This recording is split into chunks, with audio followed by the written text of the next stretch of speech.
Hi class! So this week we're covering chapter 4, problem formulation. A research problem is what the researcher wants to study. So this is the initial phase of the research process. It is usually the topic that the researcher would like to find a solution for or something they would like to learn more about. In social work, this is usually a practice problem about a program or an intervention. A research question is used to address a research problem. It challenges assumptions about a problem or practice. It narrows the focus of the problem to a narrower topic. It drives development of a research study by suggesting what methods should be used and how data should be analyzed. So what are the features of a good research question? A good research question should be researchable and feasible. It should be observable evidence that can be gathered, and it should allow researchers to carry out the research that they would like to conduct. Features of a poor research question are questions that require a simple yes or no answer, questions that are vague and unclear, questions that are broad and unfocused or too narrowly focused, and contains terms likely to elicit a biased response. So those are all some features of poor research questions. Literature review can be difficult for a lot of students, but hopefully after reading this chapter, you guys get some more information and a better understanding of what is usually involved in conducting a literature review. So a literature review is usually done to know or to find out what's already been done on that topic. It's also to kind of gather the gaps in the knowledge. So what are we still missing? What are things that we still don't understand about that specific topic that you chose? It's also so that we can see what has already been done in that area. What are some similar research done on that same topic and what their results have been? The literature review can also be conducted to see what definition and what measurements have been used by other researchers, also so that we can see what our data sources have been used. So also when you're conducting a literature review, you're also looking to see who are some of the existing experts. So who are some of the existing experts on those topics? You are also determining what questions are still there, what questions need further research, what methods have been used by the study, like what methods other researchers have used in the past that may be different than yours, and what is the best way to frame the rationale for the study. So the purpose of the literature review is to get a better understanding of the topic and a good sense of what the proposed research will add to the topic and the research problem. So to not only to get a better understanding of the topic or the problem area you're researching, but also how can you add to what's already known about that topic. So another purpose of the literature review is to become more aware of what's already known about the topic and the problem, while also formulating the research question to help develop or refine a research question.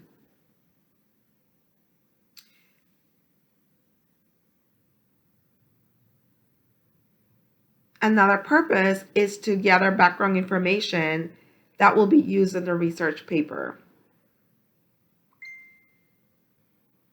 and to form the section of the research paper or paper finally written.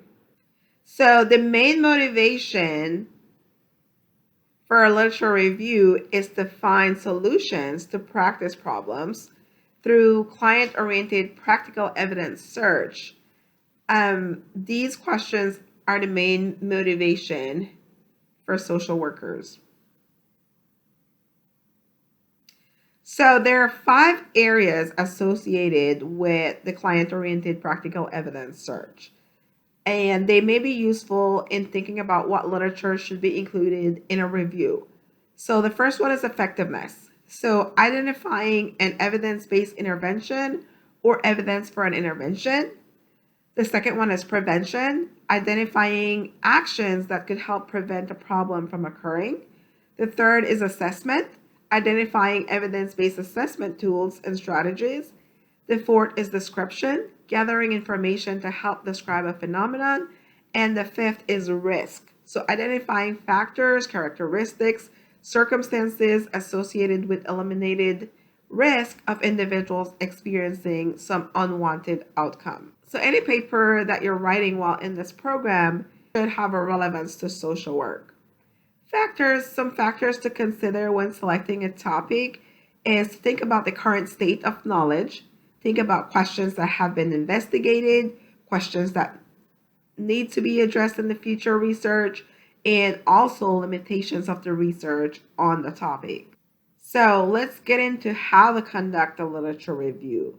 So you can search for a literature review on a topic for an overview of what the current knowledge is, to see what theories were used to explain the topic, what methods were used in the studies, and suggestions for future research.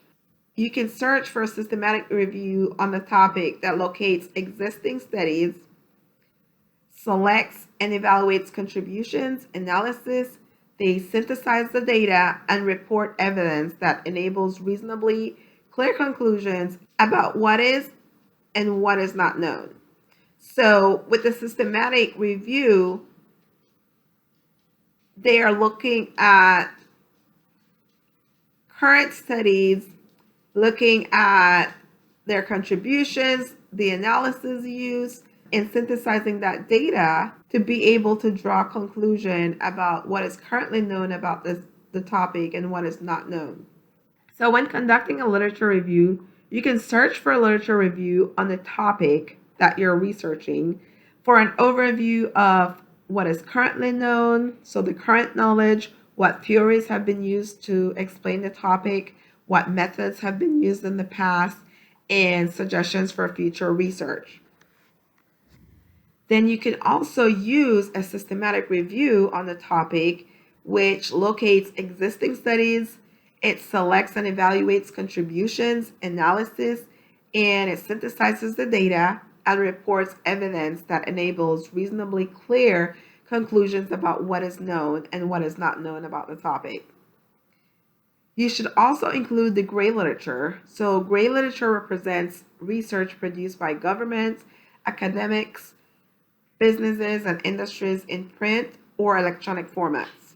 And they're not found in journals or books published by commercial publishers. So it's always good to also include some of that gray literature when writing your literature review.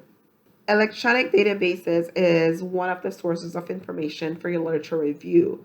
So when selecting a database, here are some examples of some electronic databases that can be accessed free of charge by students from your university library. So Academic Search Premier contains abstracts, books, conference proceedings, magazines, newspapers, peer-reviewed journals, and even government proceedings. Full text articles can also be retrieved using this database. This database also provides a link on how to find an article on your topic. It gives you the ability to save searches and citations.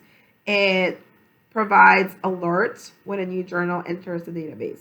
So Academic Search Premier is a really good database. I use that a lot when writing articles as well. PsycInfo is another database that's also free of charge to students. It also contains abstracts to books, book chapters, dissertations, peer-reviewed journal articles, technical reports, and it also provides full text articles. It also provides the ability to receive alerts when new journals enter the database, so you can also stay updated on new information coming in. Social Services Abstracts is also another database that would be pretty relevant to social work. It contains abstracts to journal articles, dissertations, and book reviews. It also focuses on topics that are relevant to social work.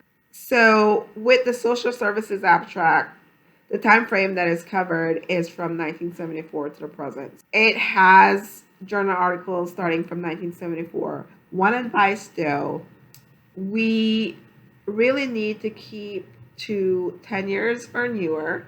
So don't use anything older than 10 years. The only time you would really want to use journal articles older than 10 years is when you're providing like a history. It's really important to provide that history. Then you would use older articles, but try to stay within 10 years or newer whenever writing anything. There's also social work abstracts, and these contains abstracts to journals dealing with social work issues. And this one also is covered from 1965 to the present. So when searching for a topic, you should use relevant keywords and then you should narrow your search. So think about words that are relevant to your topic and use those keywords to start your search. And based on what you find, then you can go ahead and narrow your search later on. Also use scholarly peer-reviewed articles using the database that you have access through the university. Also, when you do those searches, you can also select that those articles are scholarly peer-reviewed. Search within the time frame when the articles were published. Also, like I mentioned earlier, we try to keep that time frame within 10 years. So anything 10 years or less is always better. You can also limit your search to specific journals. So if you know of a specific journal that you want to use, you can also tell the database that. And so you can select that in the database and it'll pull up just those journals. So whenever you do a search and you pull up an article, the first part of the article is usually going to be the abstract. You can read through those and that will give you an idea if that is even something that you would want to use for that specific topic.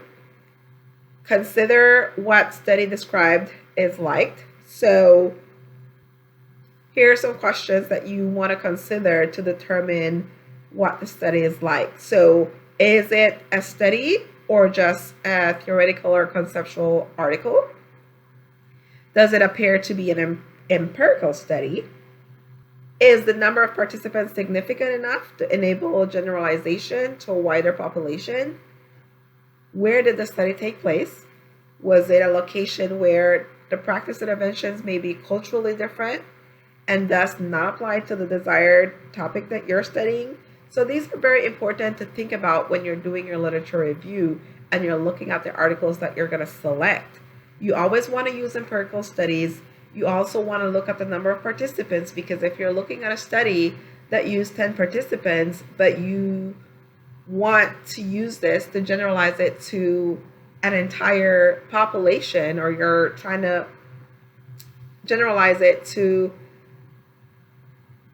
a whole group of people, then you probably can't do that with a study that only used 10 participants, so like a qualitative study.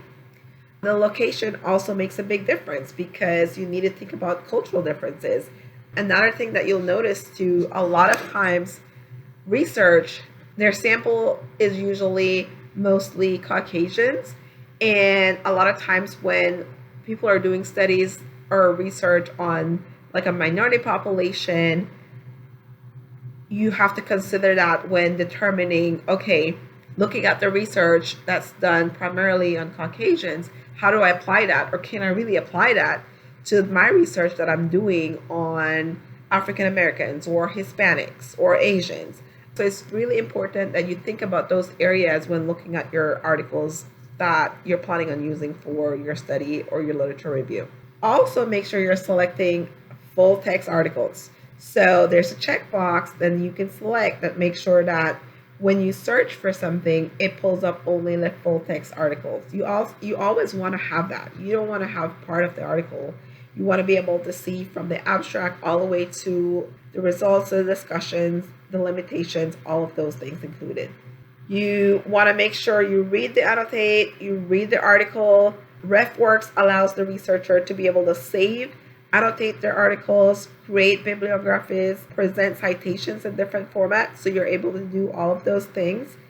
You want to take notes on the purpose and the hypothesis of the study, what type of sampling strategies they use, the number of participants, gender, racial, ethnic background, all of those things. You want to take notes of those as you're looking through the different articles that you're reading. Study design. So if experimental with comparison or control groups, was it a random assignment to groups? What were the interventions and what were the outcomes? What measurements were used? What statistical procedures were used to analyze the data? So these are all things that you want to also consider as you're looking through those different articles that you want to use for your literature review. You also want to take notes on your variables. What is your independent variable? How were they defined? Also want to pay close attention to the limitations of the study. That also helps you later on as you're developing your own study to be able to pick up from what other people's limitations were, and so how you can address those in your study.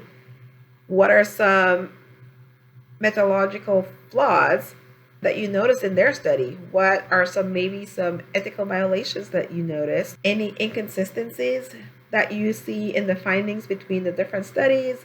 What were the differences in why they may have exist? So these are all things that you want to consider. That's very helpful for you as a researcher as you're developing your literature review, but also as you're developing your own study. Pay attention, take notes about the research question of the study that you're looking at. Think about questions that may come to mind. Any relevant questions that you can think of while you're reading through a study, take note of that, because that may be your research question for you as you decide to do your own research study. Think about the relevance of the topic, reasons why the article is or is not relevant to the topic that you're researching. Also, recommendations. Think about the recommendations to improve the study and recommendations for future studies, because based on those recommendations from a previous researcher, you might be able to take from that and determine that, oh, maybe this is something that I need to look at. Maybe this is a question that they got from their research that now they've already covered this topic, but they came up with this question that needs more research. I can reframe my question now to actually follow up on what they did for their study. All right, when it comes to literature reviews, a lot of times students want to just summarize articles. That's not the purpose of a literature review. With a literature review, you're synthesizing the literature. So you're taking everything that you found and then you synthesize that. So in order to do that, you want to examine each article that you find to identify how the literature described the significance of the research problem, the theories that they use to explain the problem, the research approaches that they use in their study, and the data strategies they use to analyze the data. You want to look for themes or patterns across the articles, develop categories for information obtained, and critique the information. So not just looking at the patterns and categorizing the information, but also critiquing what they did. You want to compare the findings from different articles and see how they differ. So look for similarities, look for differences. Based on the synthesis, you're going to identify your research question, hypothesis, your sampling strategies, your data analysis strategy, and your research design. Now you get to write up your literature review. So you want to introduce the problem area. This is done in the opening paragraph. You want to state the problem in one sentence and mention the specific problem area. You want to establish the importance of the problem and why it is important to research by citing recent statistics about the prevalence, citing legislation or policies that are passed to address the problem. You want to provide an overview of the relevant literature that defines the variables, describes the theories used to explain how the problem is developed or how the problem developed, describe the methods used to collect and analyze the data. Show how the current study will advance knowledge about the problem area by critiquing what has been done, demonstrate that the proposed study will build upon what has been done or differs from what has previously been done. Difference from previous works can be in terms of a different theory used or a different statistical approach used to analyze the data. Merely using a different population or participants may not be a strong rationale unless the particular population can be proven to advance understanding of the problem area. So describing the researcher's specific questions, purposes, or hypotheses usually goes in the last paragraph of your introduction. So the hypothesis is usually derived from your existing literature. So readers should be able to clearly see how your research questions and hypotheses were derived from existing scholarly literature. Use critical thinking to analyze the findings. Competency 4 emphasizes that social workers use critical thinking to engage in the analysis of research findings. So researchers must demonstrate to the reader that they were able to synthesize existing knowledge into their own words. Use direct quotes sparingly and ensure that these are enclosed within quotation marks. Direct quotes should be used when presenting definitions, presenting important points made by notable individuals, clarifying differences of opinion in the literature when seeing the difference in wording helps the reader understand the issue involved. So those are different times when you should be using. It's recommended to use quotations. When paraphrasing information, the researcher should make sure that they cite information correctly. It is also important that each paragraph in the review be organized by topic. So as you're writing your literature review, make sure that it's organized by the topic being discussed. So ethical research questions do not violate NASW Code of Ethics related to research and evaluation or other professional codes of conduct. Ethical research questions do not require that the researcher or participants engage in unethical behaviors of practice. And ethical research questions do not require the researcher to engage in behavior or practices that would put participants in danger. So let's look at an example of ethical and unethical approaches. So in the case of a researcher examining the effects of cocaine on driving ability, an unethical approach would be to give the participants cocaine and ask them to drive so you can observe the effects. An ethical approach would be to ask participants questions on past cocaine use and observations about differences in driving. Keep the identity of the participants anonymous or confidential. So you see the difference? It's not that you can't do a research study on the effects of cocaine on their ability to drive. It's just an ethical way to do it and an unethical way to do it. So researchers must think about diversity while formulating a research question. Competency 2 is to engage diversity and difference in practice. There may be some challenges, though, while formulating those research questions. Researchers may operate with a deficit perspective, and they develop research questions focusing on the problems of diverse groups or minority populations rather than their strengths and resiliences. They may also formulate the wrong problem or have errors in conceptualizing the problem because of selecting a research problem based on their own experiences with the diverse group or the findings of previous research. So those are some challenges that also come up when formulating your research question. To avoid deficit perspective, a strategy is to include members of the diverse group in defining the research question. So involve people from the diverse group to help you define and develop your research question. In conceptualizing the research problem, it is important to consider the role of gender.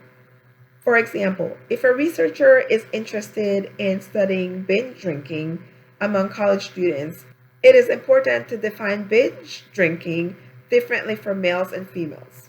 So binge drinking may be different for males versus females. So it's really important that you think about that as you're defining your questions.